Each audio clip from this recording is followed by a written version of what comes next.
Passou pela Líbia. Líbia, Etiópia pode representar até o animismo, né? O espiritualismo ali, enfim. Você está ali, naquela região, você ouve rumores, barulho vindo do norte. Lá no norte estava Jerusalém. Que barulho será que será esse? Você sabe, só não está lembrando. O alto clamor. A chuva serôdia. O povo de Deus desperta e começa a pregar com entusiasmo, começa a abalar o mundo, eles ouvem aquele rumor e aí eles vão com tudo para cima. Nessa investida final, em que o rei do sul e o rei do norte estão contra o povo de Deus, Miguel se levanta. E aí Jesus volta. E as bestas são arrasadas, são destruídas. Eu vejo um cenário muito interessante aqui, né?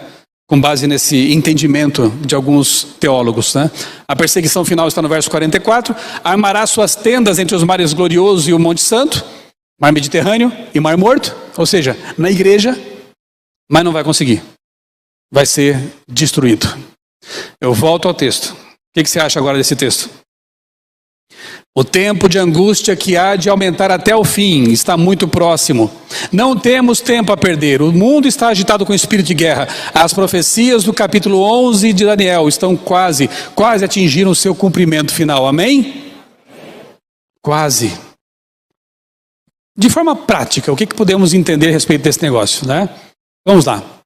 Tem um amigo astrofísico, lá de Porto Alegre, por sinal, o Eduardo Lutz, que propôs uma metáfora um tempo atrás e eu gostei muito dela. A esquerda é o arco, a direita é a flecha.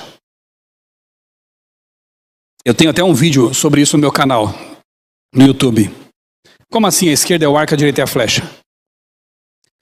Você começa a esticar a corda do arco, vai esticando, vai esticando. Chega um momento que não tem mais como segurar. Aí solta. Quem faz o estrago no fim das contas é a flecha. Deu para entender a metáfora? O que a esquerda está fazendo? Entre outras coisas, isso aí. É todes. É homem biológico competindo com mulheres biológicas e dando surra nelas no UFC. Vencendo prova de levantamento de peso, vencendo no ciclismo, vencendo na natação. São homens. Mas eles se dizem mulheres agora. Ah, mas fazem tratamento hormonal para virar mulher. Não existe isso. Esse indivíduo passou a adolescência inteira tendo o corpo dele banhado em testosterona, dezenas de vezes mais do que o corpo da menina. Ele vai ter ossos mais fortes, músculos mais fortes. Inevitavelmente. Estão vencendo todas, tá? E cadê as feministas para defender as mulheres? Isso é injusto. Até Miss Netherlands, Holanda, né? Miss Holanda é homem. E assim, me perdoe, mas minha opinião nem bonita é.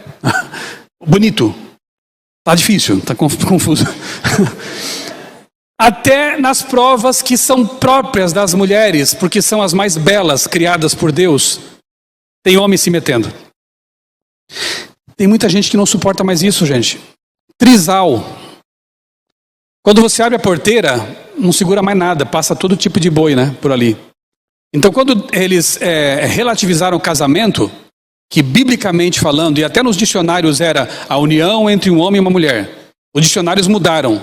Querem mudar a Bíblia também agora.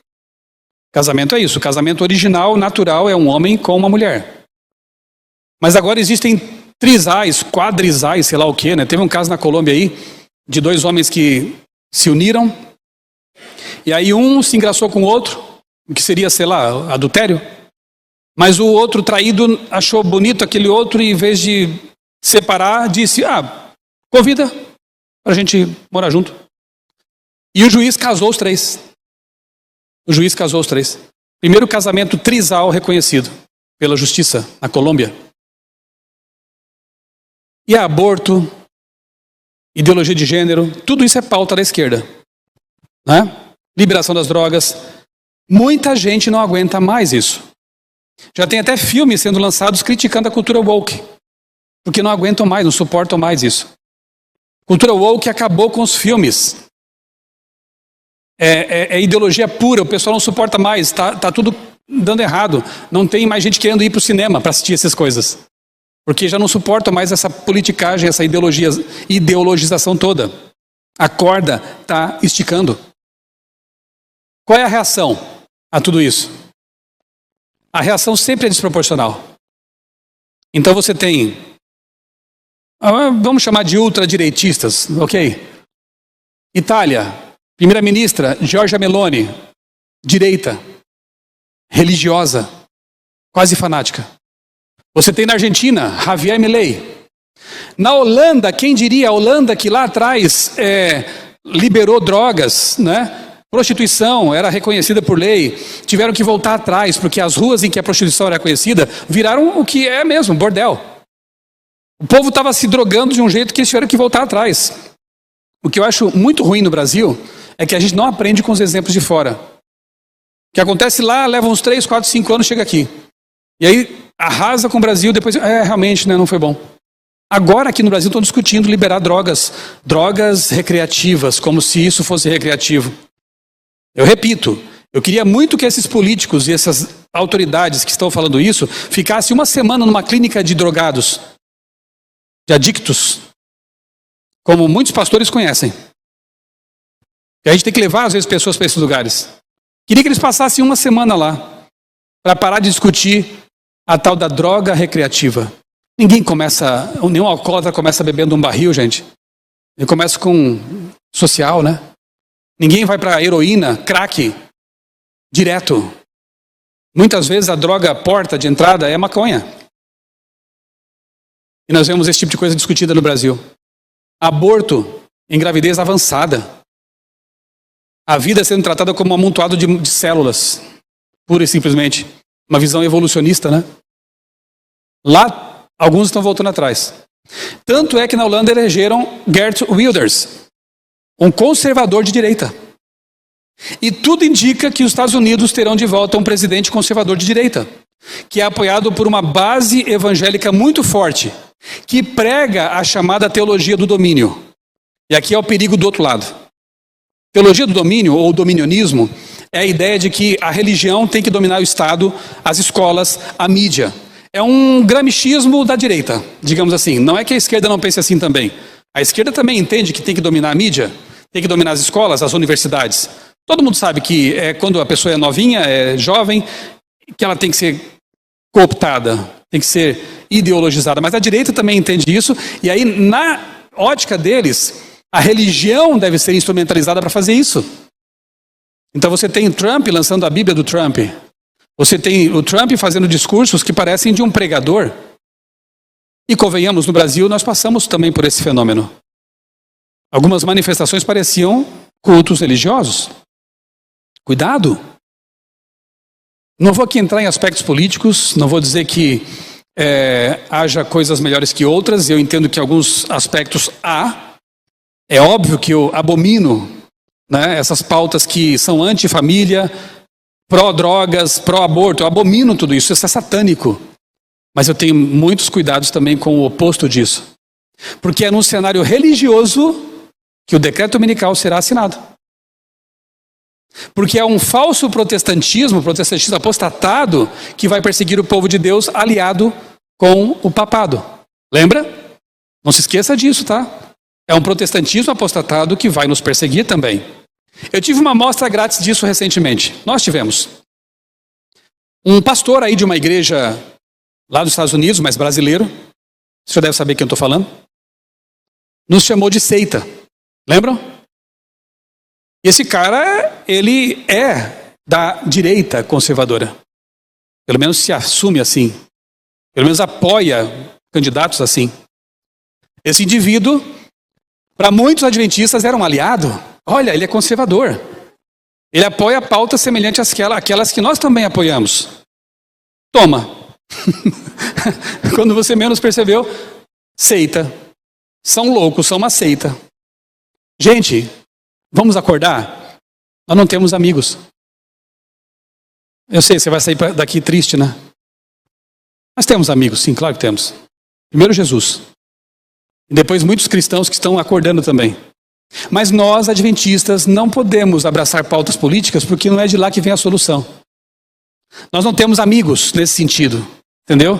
Porque no fim das contas, vai todo mundo se juntar contra a terra gloriosa. Contra o remanescente, contra o povo que quer fazer a vontade de Deus. Eu não estou falando só de adventistas, tá? Agora, nesse momento.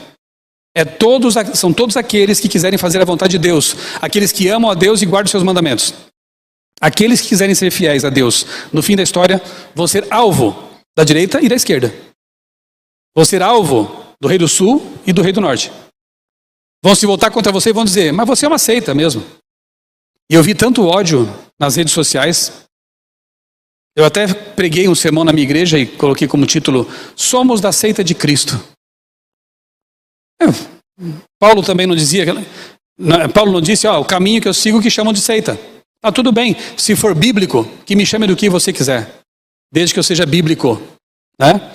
Então, no fim da história, haverá remanescente de Deus, todos aqueles que são fiéis à palavra de Deus, e aqueles que serão enganados pela união entre a besta do mar, a besta da terra e os filhotes da besta do abismo, o rei do sul. Os filhotinhos estão por aqui até hoje, sabia?